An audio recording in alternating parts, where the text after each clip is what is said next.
नमस्कार आप सभी लोगों का। मैं आदित्य कर अब तो पढ़ो के यूट्यूब चैनल पर स्वागत करता हूं। तो आज हम लोग पढ़ेंगे समास के बारे में कि समास क्या है। तो चलिए देखते हैं, वन बाय वन करके हम लोग समास और समास के प्रकार को समझेंगे। समास विग्रह क्या है उसके बारे में भी जानकारी देंगे आप लोगों को। तो फिलहाल हम लोग देखते हैं कि समास क्या है ना। कह रहा है क्या कि समास जो है वो जब दो या दो से अधिक शब्द के परस्पर मिलने से जो नए सार्थक शब्द का निर्माण होता है। आप लोग ध्यान देंगे इस बात पर कि जब दो शब्दों को या दो से अधिक शब्दों को जब परस्पर संबंध किया जाए, जोड़ा जाए, उससे कोई नया सार्थक शब्द बन जाएगा। ठीक है, नया सार्थक शब्द इसलिए लिखा गया है क्योंकि सार्थक का मतलब तो क्या है कि अर्थ के सहित होना चाहिए और नया अर्थ लेकर के आएगा। मतलब जो शब्दों को हम मिलाएंगे उससे भिन्न उसका अर्थ होगा, उसे हम लोग समास कहते हैं। ठीक है, समास का वैसे मतलब भी यही होता है। समास जो है तो दो शब्दों से मिल करके बना हुआ है। आप लोग देख सकते हैं कि समास जो है वो सम है ना। समास जो है वो क्या है, सम और आस, ये दो शब्द से मिल करके बना हुआ है। समास क्या है तो सम और आस शब्द से मिलकर के बना हुआ है। सम का मतलब होता है संक्षिप्त और आस का मतलब होता है कथन। जब हम कोई चीज बोलते हैं तो उसको कथन कहा जाता है ना। जब मान लीजिए कि कोई आदमी, कोई व्यक्ति कहता है कि मुझे स्वप्न में पीला वस्त्र धारण किए हुए एक दिव्य पुरुष दिखाई दिए, है ना। तो इतने बड़े कथन को शॉर्ट फॉर्म में क्या कह सकते हैं कि मुझे स्वप्न में विष्णु दिखाई दिए, है ना। पीला वस्त्र धारण किए हुए दिव्य पुरुष, पीला वस्त्र धारण करने वाला मतलब कि पीतांबर, मतलब कि विष्णु। तो मुझे विष्णु दिखाई दिए। तो कथन को संक्षिप्तीकरण करना यह समास का काम होता है। ठीक है, तो समास क्लियर है, समास में कोई कंफ्यूजन नहीं है। इसके कुछ नियम हैं, कुछ पॉइंट्स हैं, उस पर हम लोग गौर करें। तो कह रहा है कि समास के नियमों द्वारा बनाए गए शब्द को समस्त पद या फिर सामासिक पद कहते हैं।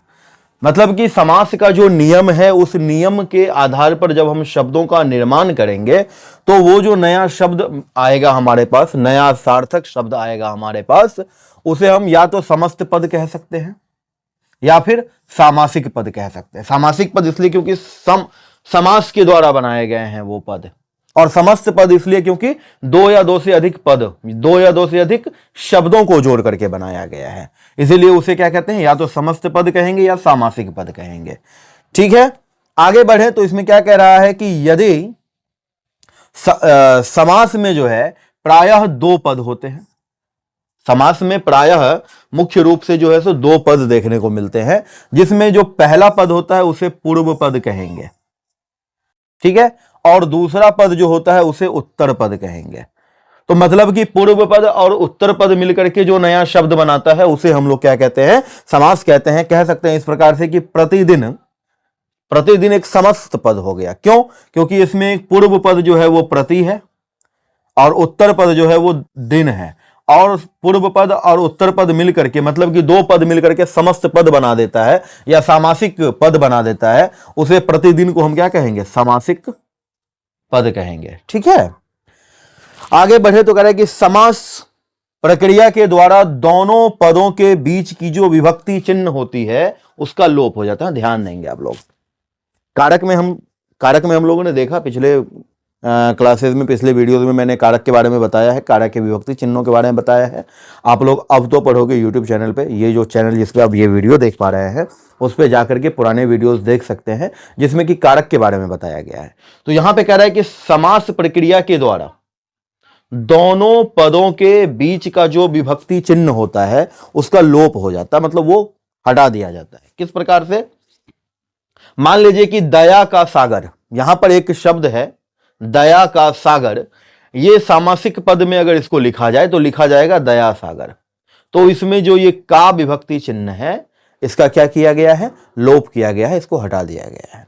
ठीक है, इसीलिए कहते हैं कि समास प्रक्रिया के द्वारा, समास बनाने की जो विधि है, जो प्रक्रिया है, उसके द्वारा जब अगर समस्त पद बनाए जाते हैं या नया शब्द बनाया जाता है तो उसके बीच का जो दोनों पदों के बीच का जो विभक्ति चिन्ह होगा उसका लोप हो जाता है।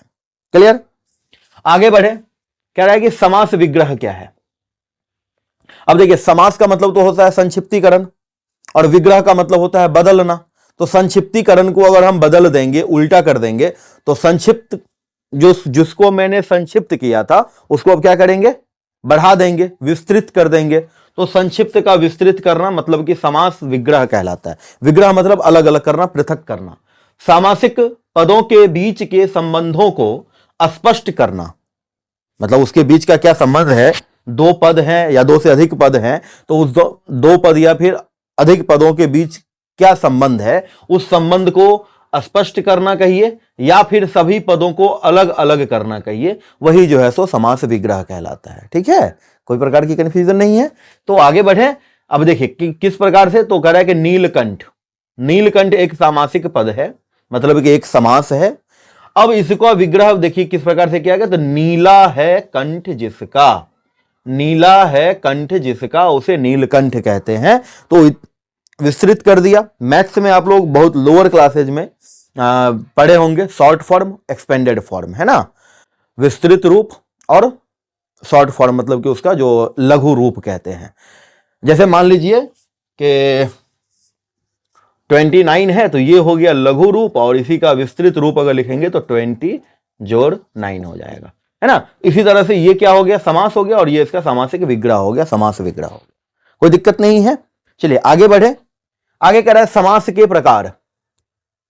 समास के प्रकार की अगर बात करें तो कहता है कि समास के मुख्यतः 6 प्रकार होते हैं। समास मुख्यतः 6 प्रकार का होता है। अव्ययी भाव समास, अव्ययी भाव समास, तत्पुरुष समास, कर्मधारायी समास, द्विगु समास, द्वंद्व समास और बहुव्रीहि समास। ये 6 प्रकार के समास होते हैं।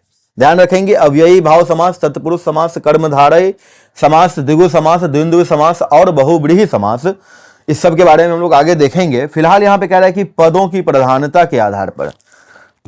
अब ध्यान देने वाली बात यह है यहां पर कि समास जो होते हैं वो पद के आधार पर होते हैं। जैसा कि आप लोग देख रहे हैं कि सामासिक पद, समस्त पद, पूर्व पद, उत्तर पद, मतलब कि पद के आधार पर, मतलब जिन शब्दों को जोड़ करके सामासिक नियमों के द्वारा जोड़ करके नए शब्द बनाए गए हैं वो पद की प्रधानता रखते हैं। और पद की प्रधानता होने के कारण उसी आधार पर जो है तो समास को 4 वर्गों में बांटा गया है।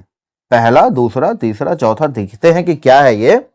कहता है कि पूर्व पद प्रधान, मतलब ऐसा समास जिसका पूर्व पद, मतलब पहला पद जो होगा वो प्रधान होगा, वो मुख्य होगा। ठीक है, दूसरा पद जो होगा वो मुख्य नहीं है, उसको बदला जा सकता है, या फिर वो दूसरे सामासिक शब्द में भी इस्तेमाल हो सकते हैं। जैसे कि अव्ययी भाव समास। उत्तर पद प्रधान, मतलब क्या कि उसका दूसरा पद जो है, उत्तर पद जो है वो प्रधान महत्व रखता है, इंपॉर्टेंस रखता है तत्पुरुष समास में, द्विगु समास में और कर्मधारायी समास में। ठीक है, दोनों पद प्रधान, जिसमें दोनों पद प्रधान होंगे, नाम से ही है द्वंद्व समास, जिसमें दोनों ही समास क्या हो, दोनों ही पद क्या हो, प्रधान हो। तो जिसका दोनों पद प्रधान वो द्वंद्वी समास, और दोनों पद अप्रधान, जिसका दोनों में से कोई पद प्रधान रहेगा ही नहीं, उसे कहते हैं बहुव्रीहि समास। मतलब क्या, वो कोई तीसरा अन्य शब्द लेकर के आता है जो उसकी प्रधानता को रखता है। ठीक है, उसको बहुव्रीहि समास कहते हैं। तो 6 प्रकार के समास को 4 वर्गों में बांट दिया गया है, वो पदों की प्रधानता के आधार पर। तो इस प्रकार से जो है सो समास और समास के प्रकार हम लोग देख चुके हैं। समासिक विग्रह क्या होता है वो भी देख चुके हैं। अलग करना बहुत सिंपल है। हम लोग देख सकते हैं कि जिस प्रकार से हम लोगों को पता है कि अभी हम लोग समास के बारे में देखें कि समास क्या होता है कि 2 शब्दों का मेल होता है ना, सम जोड़ आस। हमारे जो कथन है उस कथन को जो है सो संक्षिप्तीकरण करना ही समास कहलाता है। संधि और समास में बहुत छोटा सा फर्क होता है। संधि में हम लोग वर्णों के मेल को कहते हैं और समास में जो है सो शब्दों के मेल को कहते हैं। ठीक है, तो संधि और समास में दोनों का मतलब मेल होता है, जोड़ना होता है, लेकिन संधि में क्या होता है, वर्णों को जोड़ते हैं, जबकि समास में क्या करते हैं, शब्दों को जोड़ते हैं। ठीक है, समास में जिन शब्दों को जोड़ा जाता है उसे पद कहते हैं। मुख्यतः 2 पद होते हैं, जैसे कि दोनों को मिलाने के बाद वो समस्त पद कहलाता है या फिर सामासिक पद कहलाता है। और हम लोग देख सकते हैं कि दो पद में पहला पद जो होगा उसे पूर्व पद कहेंगे और दूसरा पद जो होगा, आखिरी पद जो होगा, उसे हम लोग जो है सो उत्तर पद कहते हैं। खैर, पद के आधार पर भी हम लोग देखें कि किस प्रकार से जो सो बांटा गया है। चलिए आगे बढ़ते हैं। यहां कह रहा है कि अव्ययी भाव समास। अव्ययी का मतलब क्या होता है? अव्ययी का मतलब होता है जिसे परिवर्तित नहीं किया जा सके, जिसे बदला नहीं जा सके। कहता है कि जिस समास में पूर्व पद अव्यय या फिर प्रधान हो, मुख्य हो, है ना, जिसका पूर्व पद मुख्य होगा, मतलब कि पहला पद मेन होगा, उसे हम लोग अव्ययी भाव समास कहेंगे। अव्ययी वह पद होता है जिसे बदला नहीं जा सकता, जिसे परिवर्तित नहीं किया जा सकता है। यह वाक्य में जो है सो क्रिया विशेषण के रूप में कार्य करता है। कैसे, आइए देखते हैं। सबसे पहले तो यहां पे कह रहे हैं कि पहचान करने का कुछ नियम है कि कैसे हम समझेंगे कि यह अव्ययी भाव समास है। तो यदि अव्ययी भाव में हम लोग देख सकते हैं कि यदि जिस शब्द का पहला पद मतलब कि पूर्व पद जो बदला नहीं जा सके, जिसे अव्ययी कहते हैं, अव्ययी क्या हो, आ, अनु, भर, प्रति, यथा, हर, इस प्रकार के जो पहले पद होंगे उसे हम लोग कहेंगे अव्ययी भाव समास। कैसे, तो यहां पे एग्जाम्पल दिया हुआ है, उदाहरण यहां पर हम लोग देख सकते हैं कि यहां पे कह रहा है कि किस प्रकार से, कि यथा स्थान, मतलब यथा पूर्व पद हो गया और स्थान इसका उत्तर पद हो गया। पहला पद हो गया और ये दूसरा पद हो गया। इसका मतलब क्या है? तो इसका विग्रह अगर करेंगे तो क्या हो जाएगा, स्थान के अनुसार, है ना। आजीवन, तो आ हो गया पूर्व पद और जीवन हो गया उत्तर पद। आजीवन का मतलब क्या होता है, जीवन भर। भर पेट, तो भर हो गया इसमें पूर्व पद और पेट हो गया उत्तर पद। अब यहां पर क्या कह रहा है कि भर पेट, आजीवन, यथास्थान, ये सब अव्ययी भाव समास कहलाएंगे। क्लियर? अव्ययी भाव समास इसलिए कहलाएंगे क्योंकि इसका जो पूर्व पद है वो मुख्य है, वो प्रधान है, वो अव्यय है, और ये जो है ये प्रधान नहीं है। क्योंकि यथा हम स्थान के साथ लगाए हैं तो स्थान के अनुसार हो गया। यथा अगर हम शक्ति के साथ लगा देंगे तो यथा शक्ति क्या हो जाएगा, शक्ति के अनुसार हो जाएगा, है ना। यथा संभव अगर लगा देंगे तो संभव के अनुसार, है ना, सामर्थ्य के अनुसार। तो यथा मेन है, ये बदल सकते हैं, है ना, और ये बदलेगा तो मतलब भी बदल जाएगा, लेकिन यथा हटा देंगे तो सिर्फ स्थान का कोई वो समास नहीं रह पाएगा। क्लियर? तो देख सकते हैं हम लोग, जैसे कि आजीवन है, अगर कोई कहेगा कि आमरण अनशन, है ना, अन्ना हजारे अक्सर जो है सो आमरण अनशन पे बैठ जाया करते थे। तो आमरण अनशन मतलब क्या, मरने तक, है ना, जब तक वो जीवित हैं तब तक। तो ये हो गया, तो आ क्या हो गया, ये मुख्य पद हो गया, ये प्रधान पद हो गया, ये अव्यय हो गया, इसीलिए इसे अव्ययी समास कहते हैं। कोई दिक्कत नहीं है। आगे हम लोग देख सकते हैं, यहां पे कह रहा है तत्पुरुष समास के बारे में, कि तत्पुरुष समास क्या है। चलिए ध्यान दीजिएगा कि जिस समास में पूर्व पद अप्रधान हो, मतलब अव्ययी भाव समास में हम लोग देखें कि पहला पद जो होगा, पूर्व पद जो होगा वो मेन होगा, मुख्य होगा, प्रधान होगा। लेकिन तत्पुरुष में कह रहा है कि पहला पद जो होगा, पूर्व पद जो होगा वो अप्रधान होगा और उत्तर पद जो है वो प्रधान होगा। ठीक है, तत्पुरुष समास कहलाता है यदि उसका पूर्व पद अप्रधान और उत्तर पद प्रधान हो, उसे तत्पुरुष समास कहते हैं। अब इसमें कह रहा है कि इसमें दोनों पदों के बीच जो कारक चिन्ह होता है उसका लोप हो जाता है। अब आप कारक चिन्ह से समझ सकते हैं, जैसे कि हम लोग देख सकते हैं कि यहां पे क्या है, तो तत्पुरुष समास, इसमें दोनों पदों के बीच में कारक का क्या होता है, लोप हो जाता है ना। तो हम लोग यहां पर आसानी से देख सकते हैं कि कारक का लोप जो यहां पे हुआ है, तो कारक के बारे में हम लोग जानते हैं कि 8 प्रकार के कारक होते हैं। तो यहां पे देखिए कि जैसे मतदाता, तो मतदाता मतलब क्या, मत हो गया इसका पूर्व पद और दाता हो गया उत्तर पद। दाता का मतलब होता है देने वाला, और इसका अर्थ देखिए, इसका अगर विग्रह करते हैं तो मत को देने वाला, मतदाता, ये जो को है इसका लोप हो जाता है, ये कारक चिन्ह है। इसी प्रकार से इसी के आधार पे, कारक के लोप होने के आधार पर इसको 6 प्रकार से बांटा गया है। कर्म तत्पुरुष, करण तत्पुरुष, संप्रदान तत्पुरुष, अपादान तत्पुरुष, संबंध तत्पुरुष और अधिकरण तत्पुरुष। देख सकते हैं किस प्रकार से। तो कह रहा है कि कर्म तत्पुरुष मतलब क्या, जहां कर्म कारक का जो विभक्ति चिन्ह होता है को, उसका लोप हो जाए। बहुत सिंपल है कि कर्म कारक का विभक्ति चिन्ह होता है को, और को का लोप जिसमें होगा, जिस तत्पुरुष समास में होगा, उसे हम लोग क्या कहेंगे, कर्म तत्पुरुष कहेंगे। जैसे ग्रामगत, तो गांव को जाने वाला, ग्रामगत क्या हो गया, गांव को जाने वाला। तो ग्रामगत में आप को का देख रहे हैं कि लोप हो चुका है, को हटा दिया गया है। माखन चोर मतलब क्या, माखन को चोरी करने वाला, माखन को चुराने वाला। तो यहां पे को विभक्ति चिन्ह जो है हमारा कर्म कारक का, उसका लोप हो जाता है। ठीक, दूसरे नंबर पे आगे बढ़ेंगे तो यहां पे कह रहा है कि करण तत्पुरुष। अब करण कारक का जो विभक्ति चिन्ह होगा उसका लोप। तो करण कारक का विभक्ति चिन्ह क्या होता है, से या के द्वारा, है ना। मतलब क्या, करण कारक के जो विभक्ति चिन्ह होते हैं वो से होता है या फिर के द्वारा होता है। मतलब कोई काम को किसी संपन्न किया जाए तो जिसके द्वारा संपन्न किया जाए, है ना, तो से या के द्वारा का लोप हो जाए। जैसे गुणहीन, तो गुणों से हीन, गुणहीन क्या हो गया, गुणों से हीन, मतलब कि जिसके अंदर गुण नहीं है, गुण की अभाव है, उसे कहते हैं गुणहीन। वाल्मीकि रचित, तो मतलब क्या, वाल्मीकि द्वारा रचित, वाल्मीकि के द्वारा रचित, है ना। तो वाल्मीकि रचित मतलब क्या, वाल्मीकि के द्वारा रचित। तो इस प्रकार के जो रहेंगे, जैसे कि द्वारा, के द्वारा, से, इस विभक्ति चिन्ह का, करण कारक के विभक्ति चिन्ह का लोप जिस समास में होता है, जिस तत्पुरुष समास में होता है, उसे करण तत्पुरुष समास कहेंगे। आगे यहां कह रहा है कि संप्रदान तत्पुरुष, जहां संप्रदान कारक के लिए का लोप हो। अब देखिए, संप्रदान कारक का जो विभक्ति चिन्ह है वो क्या है, संप्रदान कारक का जो विभक्ति चिन्ह है वो क्या है, के लिए। अब इसका लोप अगर होता है तो उसे हम लोग कहते हैं संप्रदान तत्पुरुष। जैसे कि सत्याग्रह, तो सत्याग्रह का अगर विग्रह करते हैं तो क्या है, सत्य के लिए आग्रह, तो के लिए का लोप हो गया, सत्य और आग्रह जुड़ गया, सत्याग्रह, इसीलिए इसे संप्रदान तत्पुरुष कहेंगे।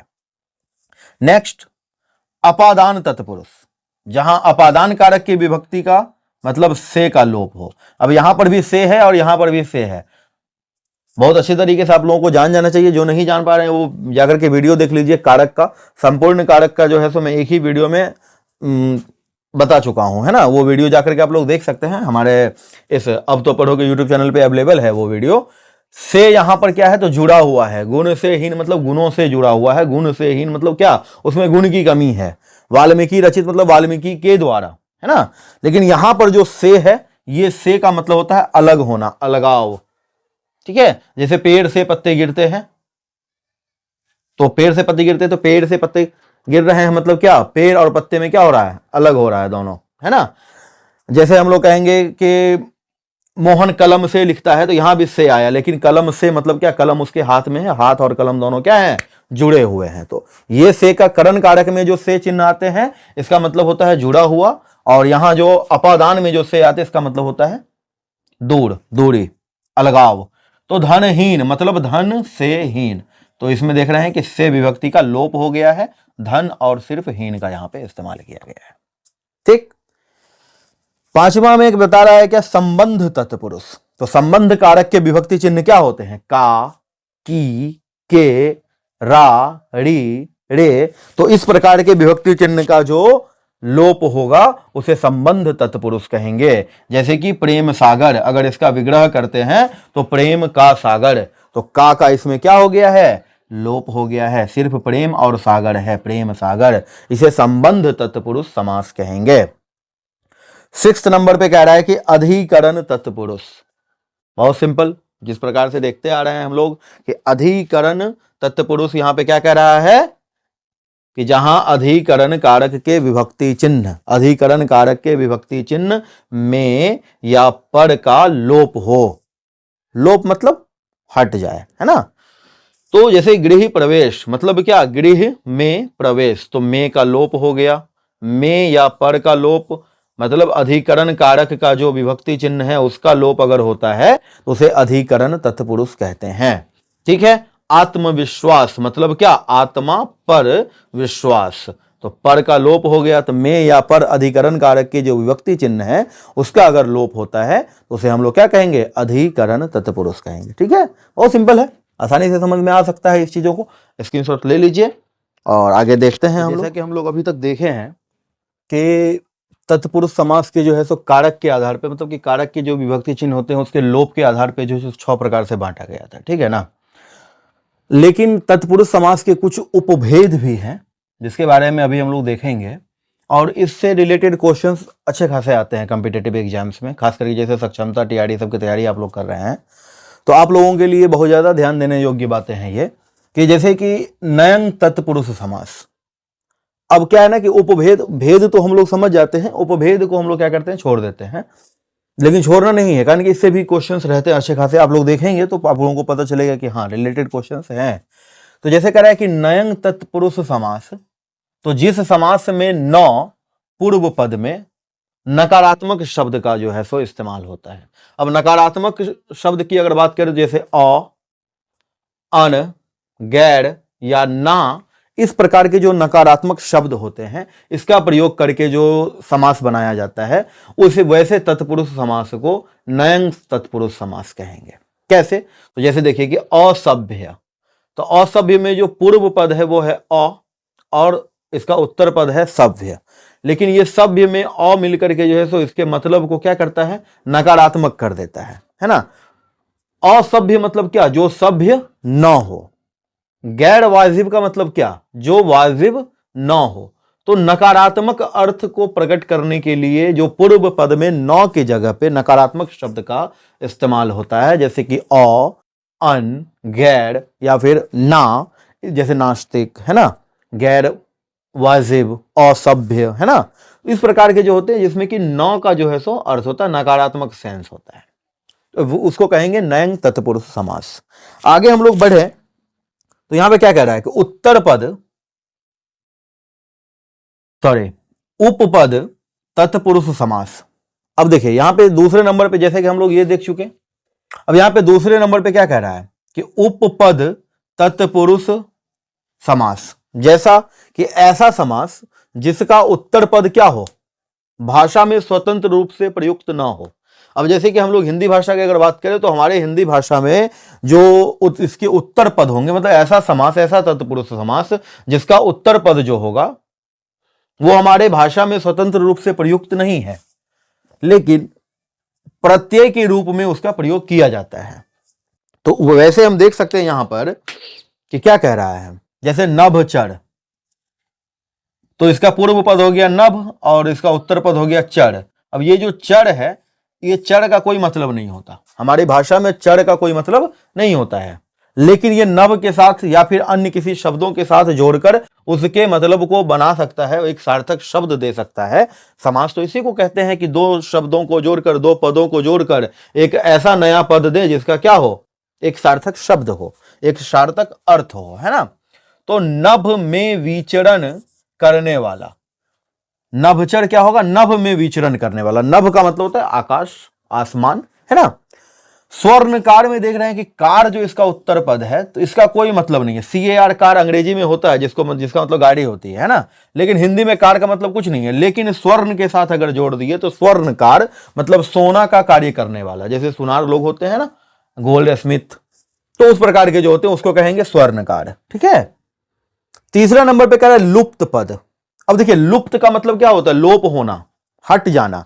अब हम लोग जानते हैं कि तत्पुरुष में कारक के आधार पर ही कारक के जो विभक्ति चिन्ह है उसको क्या किया जाता है, लोप करके जो है तो 6 प्रकार के होते हैं। लेकिन उपभेद में यहां पे कह रहा है कि लुप्त पद तत्पुरुष समास का मतलब क्या होता है। लुप्त पद तत्पुरुष समास मतलब क्या होता है कि ऐसा समास जिसमें कारक चिन्ह के साथ साथ अन्य जो उसके पद होंगे उसका भी लोप कर दे। ठीक है, अन्य जो पद होगा उसका, जैसे मतदाता में हम लोग देखें कि मत को देने वाला, है ना, मतदाता मत को देने वाला, तो को का वो कर्म कारक के जो है सो क्या है, को जो विभक्ति चिन्ह है उसका लोप किया गया था। लेकिन ऐसा समास जिसमें कोई कारक चिन्ह अपने साथ साथ अन्य पदों का भी लोप कर दे उसे लुप्त पद तत्पुरुष समास कहेंगे। कैसे, तो ऊंट गाड़ी या घोड़ा गाड़ी, तो ऊंट जोड़ गाड़ी यहां पे हो गया, लेकिन इसका हम देखेंगे पूरा, अगर इसका विग्रह देखते हैं तो ऊंट से चलने वाली गाड़ी, तो ऊंट के बाद से चलने वाली, इसका क्या हो गया, तो से यहां पे क्या है, विभक्ति चिन्ह है ना। इसके साथ साथ चलने वाली जो ये पद है इसका भी क्या हो गया, लोप हो गया, सीधा ऊंट बचा और गाड़ी बचा, इसीलिए इसको लुप्त पद तत्पुरुष समास कहते हैं। कोई दिक्कत नहीं है। आगे देखिए, आगे यहां पे क्या कह रहा है, अलुक तत्पुरुष समास, जिस समास में पहले शब्द के बाद कारक चिन्ह किसी ना किसी रूप में उपस्थित रहता ही है। ठीक है, मतलब यह हो गया कि अलुक तत्पुरुष समास उसे कहते हैं। अब देखिए, लुप्त और अलुक में अंतर समझिए। अलुप्त में क्या होता है कि कारक चिन्ह के साथ साथ अन्य पद को भी क्या करता है, लुप्त कर देता है, हटा देता है। लेकिन इसमें कह रहा है कि इसमें कारक चिन्ह भी जो है, पहले शब्दों के बाद कारक चिन्ह, वो भी किसी न किसी रूप में उपस्थित रहता ही है। उसको हम लोग अलुक तत्पुरुष समास कहेंगे। जैसे मृत्युंजय, मृत्युम जोड़ जय, है ना। तो मृत्युम में जो आप देख सकते हैं कि यहां पर मृत्युम है ना, इसका मतलब क्या है, इसमें मृत्यु में, है ना।